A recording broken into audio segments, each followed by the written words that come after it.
नमस्कार, मैं हूं मनोज कुमार। न्यूज 11 भारत की खास पेशकश जनादेश 2024 और ग्राउंड जीरो में अभी जिस इलाके में हैं, पहले इस इलाके को देखिए और उसके बाद यहाँ की खासियत के साथ साथ हम वो यहाँ पर आपको बताएंगे कि आखिर यहाँ की जनता क्या चाहती है और यहाँ की जनता का मूड क्या है, क्योंकि लोकतंत्र का महापर्व है और इस महापर्व में जनता की भागीदारी सर्वोपरि है। लेकिन जनता की भागीदारी से पहले सबसे पहले इलाके को देखिए। ये उधवा है और वो इलाका जो राजमहल लोकसभा निर्वाचन क्षेत्र और विधानसभा यानी दोनों इसी इलाके से शुरू होता है। लेकिन इस इलाके की जनता को क्या अब तक विकास हो पाया, यहाँ की जनता के उम्मीदों पर यहाँ के जनप्रतिनिधि अब तक खड़ा उतर पाए या नहीं, वो हम जानने के लिए सीधे जनता से ही हम रूबरू होते हैं। सबसे पहले जनता से मुलाकात करने से पहले हम आपको ये बता दें कि जिस बाजार में खड़े हैं, ये बाजार सिर्फ इस इलाके का ही नहीं, आसपास के गांव और गांव के साथ साथ जो बस्तियां हैं, उस बस्ती का विकास का एक सूत्रधार भी है। क्योंकि अगर रोजगार की तलाश में लोग बाहर जाते हैं, लेकिन यहाँ रोजगार युवा खुद ब खुद करते हैं। हालांकि हमारे साथ कुछ लोग हैं, यहाँ के जो जनता है, उस जनता से ही हम पहले बात करेंगे। थोड़ा रोड से हट जाइए ताकि आने जाने में किसी को परेशानी ना हो। एक चीज बताइए, आपके यहाँ चुनाव 1 तारीख को है, लेकिन इस लोकतंत्र की खूबसूरती है कि लोग ज्यादा से ज्यादा मतदान करें। यह न्यूज 11 अपील भी लोगों से यही कर रहा है कि ज्यादा से ज्यादा करें। लेकिन आपके यहाँ मुख्य मुद्दा क्या है, किस मुद्दा पर वोट करेंगे आप? ये 2024 का चुनाव इस लोकतंत्र का सबसे बड़ा पर्व है और ये चुनाव बहुत महत्वपूर्ण है और इसमें कई मुद्दे अहम हैं। शिक्षा, रोजगार, मूलभूत शिक्षा, स्वास्थ्य, ये इस क्षेत्र की सबसे बड़ी समस्या है और इस मुद्दों को लेकर के जो प्रतिनिधि हैं उनको ज़्यादा ध्यान देना चाहिए। और जो अभी वर्तमान में कई सड़क का समस्या है, पानी का समस्या है इस क्षेत्र में, उस चीज़ को ध्यान में रखते हुए हम लोग वोट कर रहे हैं। और आने वाला समय में हम चाहते हैं कि एक ऐसी मजबूत सरकार हो जो मजबूती से इस काम को करे और लोकतंत्र को मजबूत करे। हम ऐसी सरकार चाहते हैं। निश्चित तौर पे देखिए, लोकतंत्र के मजबूत करना और यही एक ऐसा वक्त है कि जब आपका एक वोट ऐसी सरकार तैयार करेगा जो स्वच्छ हो और साथ साथ वो आपके लिए काम करे, जनता के लिए काम करे, देश के लिए काम करे, क्योंकि देश का चुनाव है। और जिस इलाके में खड़े हैं, इस इलाके की जो समस्या है, यहाँ के लोग खुद ब खुद बताएंगे। क्योंकि इस बार जो मतदान है वो अपने आप में बहुत कुछ परिवर्तन ला सकता है। परिवर्तन ऐसा कि युवा रोजगार चाहते हैं, लेकिन स्किल डेवलपमेंट भी है यहाँ पे। ऐसा नहीं कि रोजगार के लिए लोगों को कहीं भटकने की जरूरत नहीं है। हमने अपने कार्यक्रम की शुरुआत में ही कहा कि ऐसा बाजार जहां युवाओं यहाँ पर तो पैसा कमाते हैं। लेकिन और कुछ लोग हमारे साथ हैं। ये बताइए, आपके यहाँ सबसे बड़ी समस्या क्या है? हमारे यहाँ सबसे बड़ी समस्या है रोजगार का। हमारे यहाँ सबसे ज्यादा पलायन होता है। ना तो मजदूरों को कोई रोजगार है, ना शिक्षित बेरोजगारों, शिक्षित पढ़े लिखे नौजवानों को कोई रोजगार है। आप देख सकते हैं यहाँ की स्थिति, आप खुद ब खुद परिचित हो जाएंगे। आज कितने नौजवानों को पूछ सकते हैं, नौकरी कहीं उपलब्ध है नहीं। मजदूरों की कोई व्यवस्था नहीं। यहाँ से केरला, यहाँ से पंजाब, यहाँ से दिल्ली लोग जाते हैं, कोई व्यवस्था है नहीं। हम चाहते हैं कि ऐसी सरकार हो जो हम युवा नौजवान जो पढ़े लिखे हैं उसकी नौकरी की पूरा रेगुलर नौकरी की व्यवस्था हो और यहाँ के मजदूरों को भी यहाँ नौकरी। पलायन सबसे बड़ी समस्या आपके क्षेत्र की है ही, लेकिन जहाँ तक रोजगार की बात करते हैं तो सरकार भी कहती है कि आपके लिए तो स्किल डेवलपमेंट लेकर आए हैं। यानी देश के प्रधानमंत्री ने भी कहा कि स्किल डेवलपमेंट के तहत आप लोगों को रोजगार दे सकते हैं, बैंक आपको पैसा दे देगी। जहां तक रही बात सरकारी नौकरी की, तो जाहिर सी बात है कि युवा चाहेंगे सरकारी नौकरी, लेकिन स्किल डेवलपमेंट की योजना तो कारगर है। हम कभी नहीं कहे कि केवल सरकारी नौकरी के बाद हमारे तो सारी संस्थाएं बेच दी गई है। सरकारी नौकरी मिलेगी कहां से? जो सरकार बेचने के काम कर रही है, नौकरी तो दे नहीं सकती है। हम वैसे सरकार के साथ जाएंगे जो हमारे बेचे हुए संस्थान को लौटाने के काम करेंगे। लेकिन यहाँ के जो सांसद हैं वो कौन है? विजयश्री विजय हांसदा हांसदा साल से कितने बार? 2 बार हो चुके हैं, 10 साल पूरे हो गए हैं। हाँ जी, हाँ। उन्होंने क्या काम किया? कोई ऐसा विकास के काम? ऐसा कोई खराब काम भी नहीं किया है जो उनके तरफ उंगली उठे। उन्हें जो जितना भी विकास के काम किए होंगे भाई, कोई ऐसा सड़क बना दिया, पुल बना दिया? नहीं, ऐसा कोई काम भी नहीं किया जिससे कोई खराबी हो। काम तो किया है उसने। निश्चित तौर पे देखिए, ये लोकतंत्र का महापर्व है और महापर्व में लोगों के एक वोट का महत्व होता है।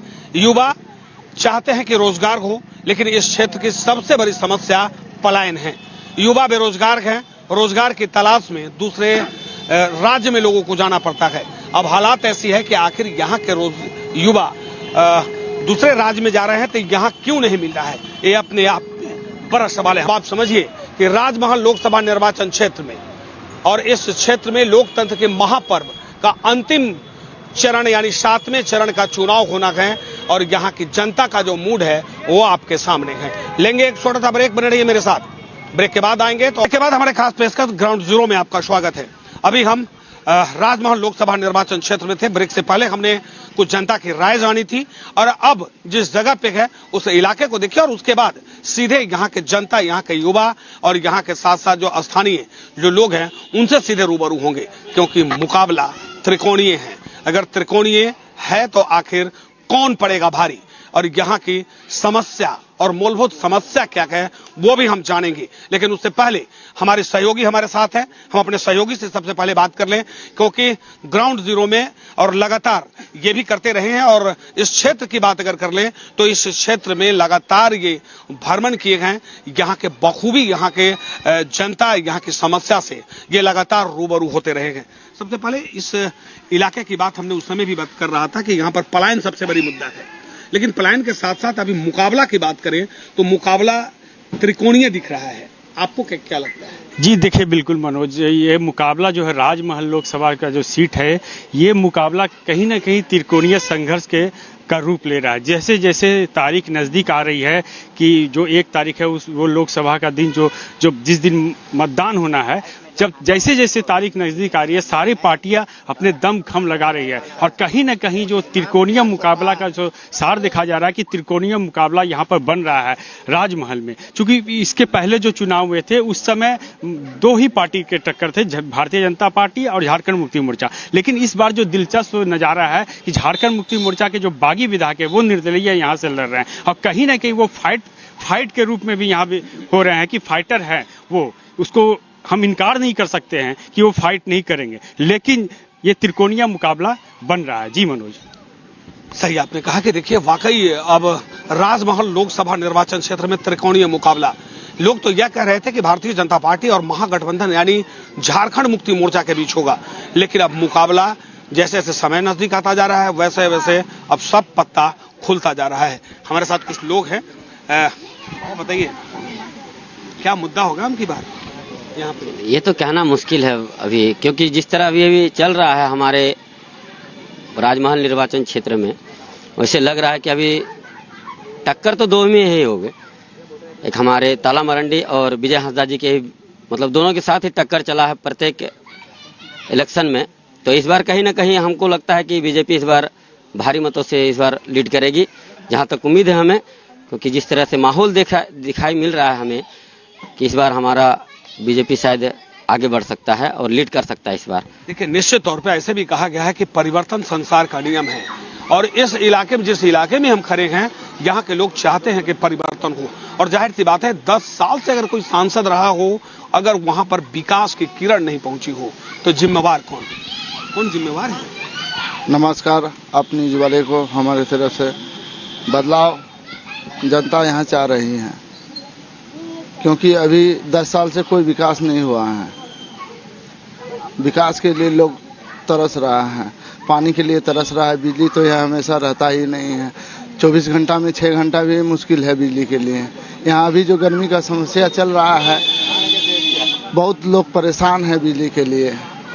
ठीक है, आपने कहा कि देखिए मनुष्य के सबसे मूलभूत समस्या जो है और मूलभूत जो संसाधन लोगों को होना चाहिए वो लोगों तक नहीं पहुंच पा रहा है, तो ये अपने आप में बड़ा सवाल है। सर, 1 तारीख को मतदान होना है, आपके क्षेत्र में कौन ऐसी समस्या है जिसका समाधान नहीं होगा? देखिए, समस्या तो बहुत है, कहीं सॉल्व किसी का नहीं होता है, मगर फिर भी लोकसभा ये क्षेत्र जो है राजमहल, यहाँ समीकरण के हिसाब से यहाँ पर ये जीत हार हार के हो जाता है। और समीकरण के लिए लिहाज से अभी तक जो है उसमें वर्तमान सांसद जो है, समीकरण के लिहाज से मैं बोल रहा हूँ, आगे।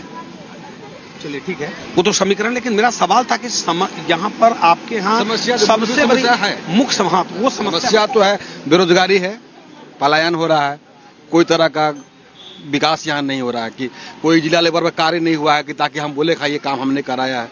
इस पर कुछ समस्या है, इस पर कोई निकार नहीं किया लगता है, मगर फिर भी समीकरण के हिसाब से यहाँ चलता है। ये लोकसभा क्षेत्र जो है यहाँ सिर्फ समीकरण के हिसाब चलता है, कोनोट पर विकास कुछ नहीं है। सही आपने कहा। देखिए, लेकिन बड़ी विडंबना है कि अगर विकास की बात अगर जनता नहीं सोचे और नहीं करे, सिर्फ समीकरण की बात करे, तब तो ये आप समझ लीजिए कि समीकरण पर अगर देश चले तो विकास कौन करेगा। ये अपने आप में सवाल है, विकास कौन करेगा। विकास तो हमारा संसद को करना चाहिए, पर 10 साल में कोई ऐसा विकास दिखा नहीं है। और हम लोग ये है क्या बोलेंगे, वो तो अपने अगर घर के अगल बगल ही नहीं कर पाए तो क्या हम लोग के क्षेत्र में करेंगे। बस इससे ज्यादा और क्या कह पाएंगे। अब पानी की घोर समस्या है, पानी की समस्या, सबकी समस्या है। स्वास्थ्य का समस्या है, स्वास्थ्य का कुछ भी किसी कुछ होता है तो बाहर ही लेके जाना पड़ता है। यहाँ कोई उपचार का कोई साधन बढ़िया नहीं, कुछ नहीं। 10 साल में सांसद कहाँ से कहाँ पहुंचा देता है, और 10 साल में कुछ भी नहीं पहुंचा है, जहाँ का तहाँ है। अब आप समझिए, हम लगातार जिस इलाके में जा रहे हैं, लोग के सामने यही एक सबसे बड़ी समस्या है कि आखिर पानी बिजली तो मूलभूत समस्या है ही, लेकिन उससे बड़ी समस्या है कि स्वास्थ्य। अगर लोग बीमार पड़े तो लोग कहाँ जाएं। इतना बड़ा इलाका और इतने बड़े इलाके में एक अच्छी अस्पताल नहीं। शिक्षा का क्या हाल है सर आपके यहाँ? शिक्षा का हाल, समुचित शिक्षक की व्यवस्था नहीं है। आप शिक्षा के क्षेत्र में पटना के सुदूर ग्रामीण क्षेत्रों में चले जाइए, बच्चे स्कूल में आपको नदारद मिलेंगे, लगभग नदारद मिलेंगे। और जो भी बच्चे हैं वह कहीं ना कहीं उस स्कूल के अलावे मिशनरी में उनका नाम ऐड है। एक बच्चे का बहुत ऐसा विद्यालय है हमारे पटना प्रखंड सुदूर ग्रामीण क्षेत्रों में, विशेष करके पहाड़ी क्षेत्रों में, सरकारी विद्यालय के साथ साथ मिशनरी विद्यालय में भी उनका नामांकन है। एक स्कूली छात्र छात्राओं का नामांकन 2 विद्यालय में होना, यह कहीं न कहीं अपने आप में शिक्षा के क्षेत्र में एक सवाल खड़ा करता है। वो तो ठीक है सर, कि जवाबदेही किसकी है? जवाबदेही तो स्थानीय प्रशासन की बनती है। स्थानीय शिक्षा का क्षेत्र का जो मॉनिटरिंग होता है हमारे इस राज्य में, इस क्षेत्र में, सुदूरवर्ती ग्रामीण क्षेत्रों में, वह कहीं ना कहीं राज्य सरकार का जिम्मेवारी बनता है। और इस क्षेत्र में कहीं ना कहीं राज्य सरकार जो है विफल पाया गया है। अब आप समझिए, ये बड़ा सवाल है कि अगर एक विद्यार्थी सरकारी स्कूल में एडमिशन कराता है और उसके बाद वो मिशनरी स्कूल में जाता है, तो आखिर कहीं ना कहीं ये व्यवस्था जो है इस तरफ इशारा कर रहा है कि अब परिवर्तन हम कुछ और करेंगे। अब आप समझिए, जो इलाका है, ये इलाका में घुसपैठ सबसे बड़ी समस्या है, और उस समस्या पर समाधान के लिए लगातार अगर राज्य सरकार या स्थानीय प्रशासन प्रयास करते तो उस पर रोक लग सकता था। लेकिन यहाँ के लोग आखिर कहाँ जाएंगे? जो यहाँ के मूलवासी है वो कहाँ जाएंगे? ये अपने आप में बड़ा सवाल है। हमारे साथ कुछ और लोग हैं। भैया, आपके यहाँ लोकसभा चुनाव है, हालांकि अंतिम चरण में होना है। इस बार जो मतदान करेंगे तो क्या सोचकर करेंगे जब वोट दबाने जाएंगे? सबसे पहली बात, मेरे सांसद जी जिनका घर यहाँ यही विधानसभा में है, मेरे घर के बस 100 किलोमीटर, वो अपने घर से फाटक तक 200 मीटर या 300 मीटर वहाँ तक वो पैदल नहीं आए। वो सिर्फ जाते हैं 114, 5 साल में 114 फुटबॉल टूर्नामेंट का उद्घाटन करते हैं और खस्सी बांटते हैं। ना आज तक कोई ट्रेन चालू हुआ, अगर थोड़ा सा सर कट गया तो आपको वो हॉस्पिटल से रेफर करवा दिया जाता है। कोई सांसद कुछ काम नहीं, सिर्फ वो मुस्लिम और संथाल वोट से चुनाव जीत रहे हैं। अगर उस पर इतना ताकत है वो निर्दलीय चुनाव लड़े और चुनाव जीत के दिखाए। वो कोई काम नहीं है, खाली वो फुटबॉल टूर्नामेंट का उद्घाटन करने रहते हैं और कुछ कोई काम नहीं है उनका। कहा कि देखिए, आप समझिए कि युवा अगर किसी तरह से अगर सवाल खड़ा कर रहा है तो ये तो आपको सोचना पड़ेगा, और यहाँ के जो वर्तमान सांसद है उनको सोचना पड़ेगा कि आखिर युवा आपसे नाराज क्यों हैं। युवा तो खुलकर कह रहा है कि आप घर से बाहर निकलते ही नहीं है, लोगों से मुलाकात भी नहीं करते हैं और यहाँ की व्यवस्थाएं अब कैसे परिवर्तन हो रहा है ये भी आप समझने की जरूरत है। और सबसे बड़ी समस्या इस इलाके की पानी बिजली के साथ साथ पलायन तो है ही, लेकिन कार्यक्रम के अंतिम पड़ाव पे हैं।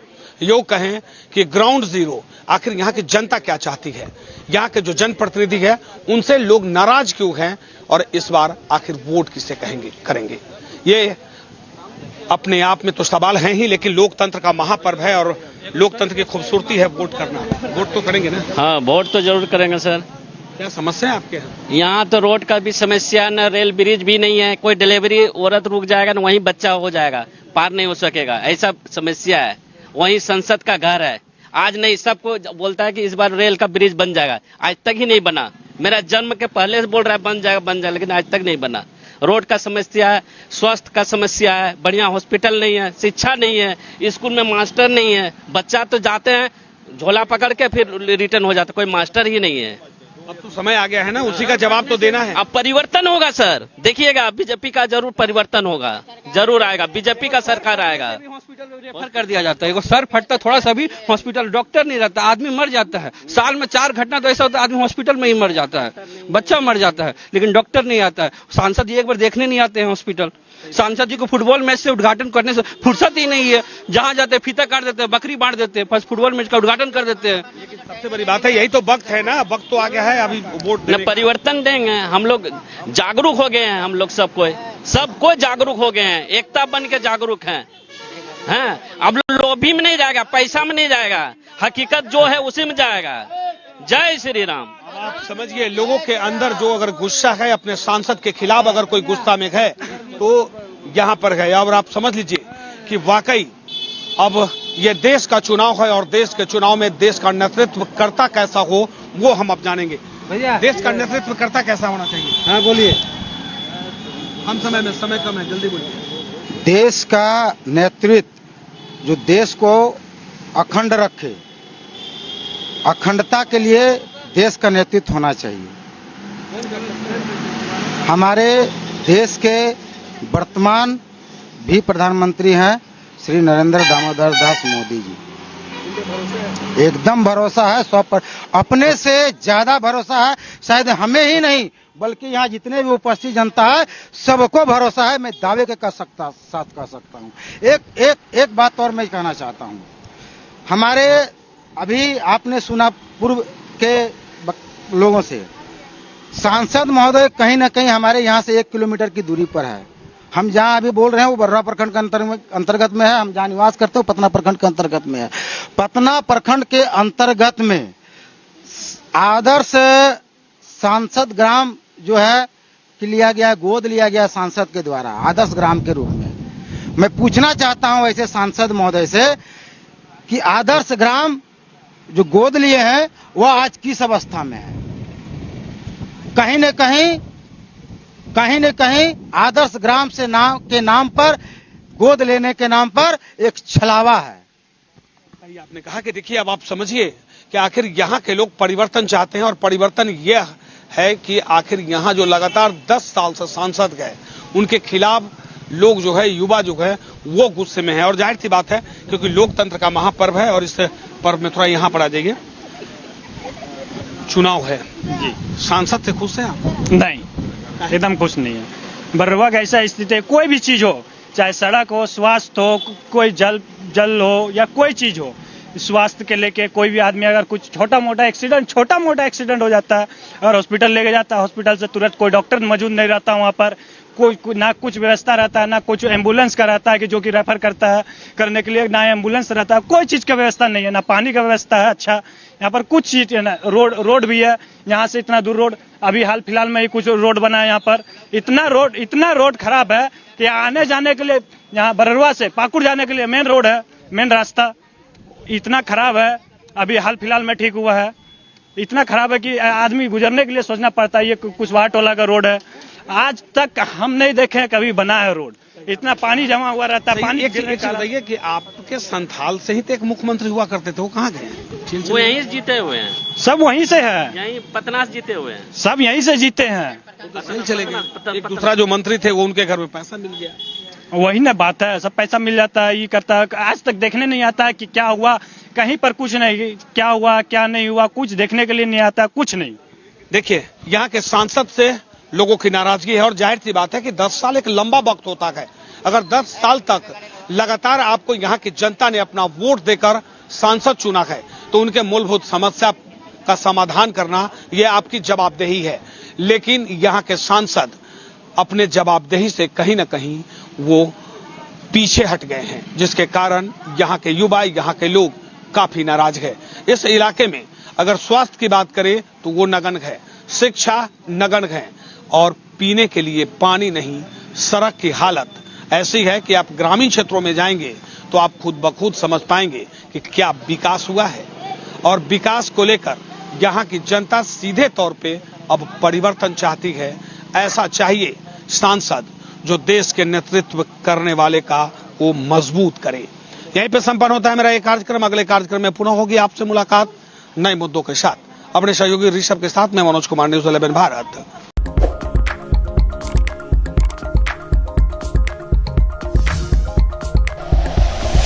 Like and share videos, subscribe करें हमारा चैनल और प्रेस करें बेल आइकॉन। न्यूज़ 11 भारत, सच है तो दिखेगा।